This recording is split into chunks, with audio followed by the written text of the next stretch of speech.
Transición hacia una civilización planetaria es el proyecto ganador de la beca Plataforma Bogotá en Arte, Ciencia y Tecnología 2020 del Instituto Distrital de las Artes y Dartes. ¿Qué es Grey Cube Projects? Es una plataforma curatorial que se dedica a desarrollar investigaciones entre arte, ciencia y tecnología. Por lo tanto, en cada una de estas iniciativas tenemos un énfasis y unos propósitos particulares. El de esta temática o este título que hemos seleccionado, que es Transición a una civilización planetaria, parte de una escala de Nikolai Kardashev, un físico que propuso los diferentes niveles de civilizaciones que podrían existir acorde a su relación de desarrollo y aprovechamiento de la energía y conocimiento de las leyes de la física. Por lo tanto, nosotros nos hemos inspirado en esta idea, pero tenemos distintas dinámicas como las podemos interpretar. De allí la importancia de los invitados, María José Leaño, Santiago Vargas, Santiago Andrés Torres y Daniel Rey, quienes ofrecerán una panorámica de esta posible transición a una civilización planetaria desde distintas aristas del saber. En este laboratorio de pensamiento titulado Transición hacia una civilización planetaria, nos hemos enfocado en desarrollar un grupo que sea diverso. Por lo tanto, los participantes tienen diferentes dinámicas de pensamiento y también diferentes formaciones. Esto contribuye a que construyamos un pensamiento colectivo y de esa manera hagamos una línea transversal entre los diferentes saberes. Este proyecto pretende que cada uno de los que participan se lleven un poco de este saber colectivo, guiados por los tutores, y en el taller principal, que es el de María José Leaño, estaremos aplicando las ideas y los conceptos que se irán exponiendo a lo largo del desarrollo de este laboratorio. En el episodio de hoy tenemos a Santiago Andrés Torres, un artista que tiene una formación que nos hace una gran contribución al proyecto porque precisamente es una trayectoria transversal que ha atravesado diferentes campos del conocimiento y ahora los está aplicando en el contexto del arte contemporáneo. Entonces, por eso es una de las razones por las cuales lo hemos invitado a él a ser parte de este laboratorio de pensamiento. Primero que todo, hola John Ángel, ¿cómo estás? Estoy encantado de estar acá en Grey Cube Projects, en este proceso o este proyecto de podcast en el marco de tus investigaciones. En las circunstancias actuales me gustaría que nos contextualizaras y nos contaras cómo ha transformado la pandemia las relaciones de diálogo. Bueno, sobre la primera pregunta, que es cómo ha transformado la pandemia las relaciones de diálogo, yo te debo decir que sin duda alguna la pandemia nos ha puesto en un contexto completamente distinto para dialogar y para empatizar. De alguna manera es como una nueva dimensión de las relaciones de diálogo, porque si bien podemos escucharnos, vernos y digamos que profundizar de alguna manera en lo que atañe a la complejidad de la comunicación, ¿cierto? Porque hay de alguna manera como una comunicación mucho más enfocada, porque estás a través de un dispositivo que te conecta solo con una persona. Por otra parte, hay otras dimensiones que se pierden, que son las dimensiones presenciales, la comunicación no verbal y digamos como la influencia de los entornos en los que se producen esas conversaciones. Esto es importante porque los entornos y la comunicación no verbal forma parte esencial de los procesos de diálogo, de la construcción de confianza y a partir de esa construcción de confianza, de la cooperación o digamos como los procesos de colaboración que se dan en la facilitación del diálogo, cuando ese es el propósito, obviamente.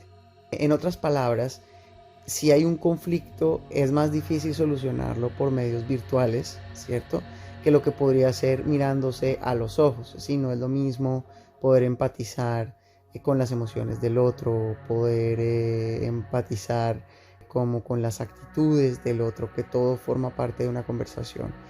y que pues ya en esta pandemia, por cuenta del aislamiento y el distanciamiento, pues no es tan fácil.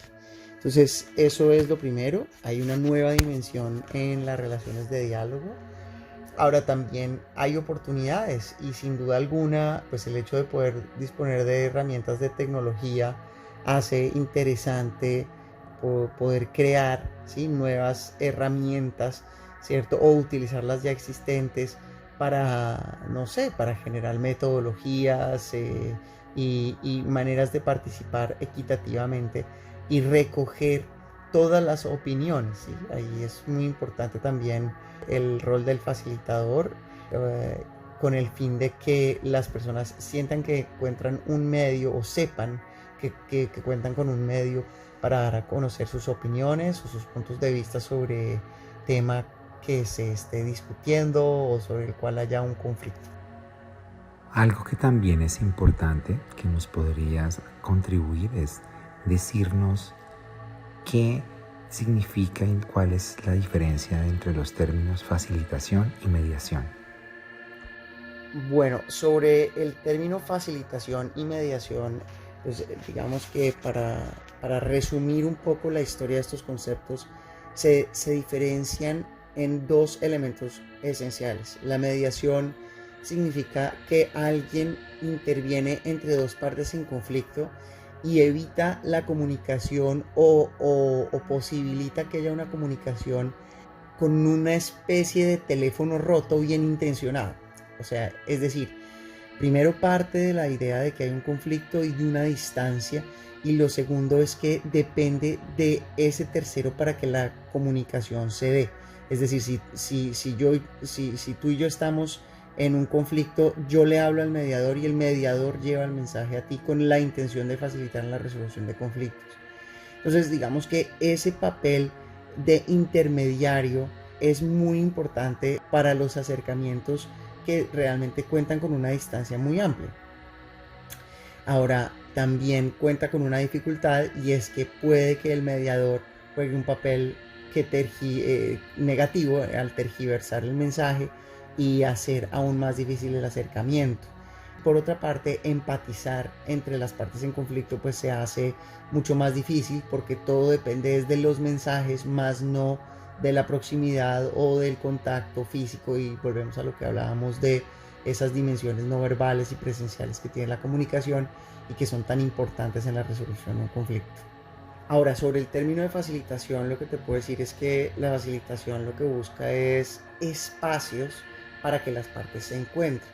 Es decir, no se trata de llevar el mensaje de una parte a la otra, sino buscar espacios en los que estas partes logren empatizar y comunicarse de una manera, digamos, que reconstruya o que restablezca un poco los vínculos que se pierden en los conflictos o en los eventos que generan distancia entre partes que antes colaboraban o que tienen la necesidad o la intención de volver a colaborar. En este caso, lo importante es entender que el espacio puede ser un lugar cualquiera, y el espacio, además, digamos que no es solamente un espacio físico, sino que también es un espacio deliberativo, en el sentido que debe haber como una agenda para esa facilitación que movilice el diálogo, ¿sí? Entonces, es decir, esa agenda puede ser recordar los hechos o buscar puntos en común sobre cosas que no están directamente relacionadas con el conflicto y que puedan generar un poco de empatía y conexión para iniciar un diálogo, una metodología alrededor del diálogo que defina unas reglas de juego sobre qué términos se pueden utilizar, qué términos no se pueden utilizar, para de alguna manera garantizar como la democracia o el acceso a la palabra, al poder de la palabra, garantizar también la escucha del auditorio o del resto del público, e igualmente poder llegar a acuerdos que se conviertan en acciones en un momento dado. Entonces, digamos que la facilitación, a diferencia de la mediación, que viene la mediación del mundo jurídico, ¿sí?, y de la guerra, la facilitación está más asociada a los procesos de construcción colectiva en comunidades en situación también de posconflicto o en situación de vulnerabilidad. Entonces viene de procesos de cooperación internacional.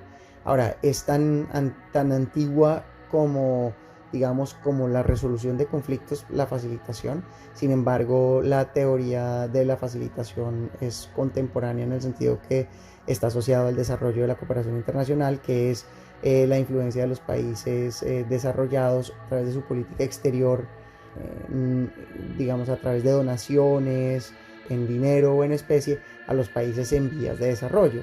Entonces esta facilitación, digamos que tiene distintas escuelas, pero lo esencial era garantizar de la mejor manera el empoderamiento y el encuentro de todos los actores en una comunidad determinada alrededor de un propósito de desarrollo alternativo, de desarrollo sostenible o de desarrollo económico o de reconstrucción a partir de después de la guerra. Luego de haber escuchado tu exposición acerca de la diferencia entre facilitación y mediación, sería importante comprender qué implicaciones éticas tiene la conciliación. Ok, sobre la siguiente pregunta, ¿qué implicaciones éticas tiene la conciliación? Bueno, las implicaciones éticas que tiene la conciliación, pues entendiendo que esa conciliación viene como resultado tanto de la facilitación como de la mediación, ¿cierto? Pues las implicaciones éticas para mí son muy altas. A ver, el conflicto es un movilizador de cambios muy grande y digamos que hay teóricos en las ciencias económicas, sociales y políticas que alaban el conflicto por ser como la fuerza transformadora de la sociedad. Yo creo que el conflicto, digamos que no es necesario, más sí a veces inevitable, en el sentido que las partes a veces se pueden encontrar en situaciones de demasiada adversidad o animadversión por cuenta no sé, conflictos por acceder a recursos naturales o porque se pueden o pues se pueden ver vistas envueltas en un contexto que las predispone hacia el otro, y digamos que eso hace a veces mucho más difícil de manejar el conflicto, o por lo menos mi visión está afincada en la idea de que como seres humanos nuestra capacidad para llegar a acuerdos es muy superior o nos hace o nos eleva, digamos, en nuestra naturaleza. La capacidad que tenemos para respetar pensamiento diverso o distinto al nuestro y aún así poder colaborar y poder, digamos, como al menos no agredirnos, ¿no? Pero sí creo que éticamente llegar a acuerdos nos hace evolucionar. ¿Qué escenarios posibles de mediación has observado en el contexto artístico local? Bueno, yo creo que hay unos posibles escenarios de mediación en torno a las ferias, ¿cierto? Las ferias son espacios amplios, digamos, como de amplia capacidad para convocar a todos los actores artísticos. Los distritos artísticos que se están creando también son espacios idóneos para eso. Digamos que más allá de las personalidades que veo que se van configurando, que tienen más o menos influencia en cada uno de estos sectores, se puede crear es más una comunidad. Yo creo que es muy importante entender estos distritos como comunidades en donde se debe trabajar no solo por el bien del arte o por el prestigio de las galerías o de las personas que mueven estos distritos o estos sectores de arte, porque a veces noto que hay como una idea demasiado elitista del arte y nos hace falta muchísimo tejido social. O sea, lo que hemos visto en la pandemia es que los artistas, y me incluyo, sí, somos el eslabón más vulnerable de toda la cadena económica o cadena de valor del arte, y eso se debe a que el tejido social es muy escaso, las asociaciones son muy pocas y las que hay no deben, digamos, competir por los pocos recursos que ofrecen las instituciones. Entonces, que construir comunidad es muy importante y por eso creo que hay que entender las ferias, los espacios o zonas o distritos de arte que hay en Bogotá y en distintas partes como espacios para la facilitación de estos temas. E igualmente creo yo que un espacio ideal son los museos, además de referentes de lo que está pasando o del quién es y el quién es ahora en el arte. Deben ser espacios de quiénes somos o quiénes podemos ser para construir un poco esa visión como comunidades artísticas. Los museos deberían jugar un papel muy importante y lo pueden hacer a través de herramientas tecnológicas. Deberían tener clarísimo cuál es la población de artistas a la que ellos están impactando. No hay un censo claro de obras, digamos que de la forma en la que se hace con sectores poblacionales muy específicos. Me parece que en el arte nos hace falta muchísima información sobre cómo viven los artistas, cuántos somos formados profesionalmente y cuántos somos autodidactas, y de alguna manera a partir de ahí desarrollar políticas públicas que puedan apoyar a los artistas en su fortalecimiento como actores económicos y ciudadanos con bienestar social. ¿Cómo has comprendido el concepto del laboratorio Transición hacia una civilización planetaria en relación a tu actividad e investigación profesional? Bueno, yo entiendo el concepto de laboratorio como muy experimental, exploratoria, como en términos de que se trata siempre desde una conversación constante, ¿sí? Una conversación que tiene como hitos importantes en el momento en el que se inicia la conversación, pero en cada exposición o en cada muestra alrededor de un laboratorio, pues digamos como que hay una materialización de lo logrado o de lo desarrollado a partir de la conversación. Y esa conversación se da pues con quien coordine el espacio de experimental o de laboratorio y con uno como artista, así como con otros artistas, cuando se da la posibilidad de conocerlos antes de tiempo, ¿cierto? Puntualmente, por ejemplo, contigo en Grey Cube hemos podido conversar sobre conceptos, ¿cierto? Que nos unen en el propósito alrededor de la simbiosis entrópica, en mi caso la luz intramineral, los procesos fractales o los paisajes fractales. Entonces digamos que esa conversación es esencial, que haya un proceso realmente generador de conocimiento nuevo, ¿sí? Tanto para el artista como para el colectivo o la plataforma o el espacio en donde se expone. Entonces un laboratorio, digamos que no solamente es la experimentación per se, que en sí es buena, sino es la experimentación en el marco de unos conceptos y de un objetivo, o por lo menos de un propósito conjunto. Entonces yo lo entiendo de esa manera. Para finalizar, me gustaría agradecer por tus aportes y por hacer este tipo de contribuciones al medio del arte, en donde creo que es muy importante establecer diferentes puentes de comunicación y que podamos apropiarnos de estas metodologías desde la sociología para la facilitación y la mediación entre los diferentes autores y protagonistas del ecosistema del arte. Bueno, John Ángel, muchas gracias a ti por esta invitación. Es un gusto estar acá en el podcast de Grey Cube Projects en el marco de los laboratorios artísticos que lideras. Y nada, un saludo a todos los que nos están escuchando. Transición hacia una civilización planetaria es el proyecto ganador de Arte, Ciencia y Tecnología de Plataforma 2020, el cual toma lugar en el Planetario en la ciudad de Bogotá. Es desarrollado por Grey Cube Projects, que es una plataforma curatorial que ejecuta proyectos transversales entre arte, ciencia y tecnología. Quien los acompañó hoy como su mediador y moderador fue Ángel Rodríguez, curador de arte contemporáneo.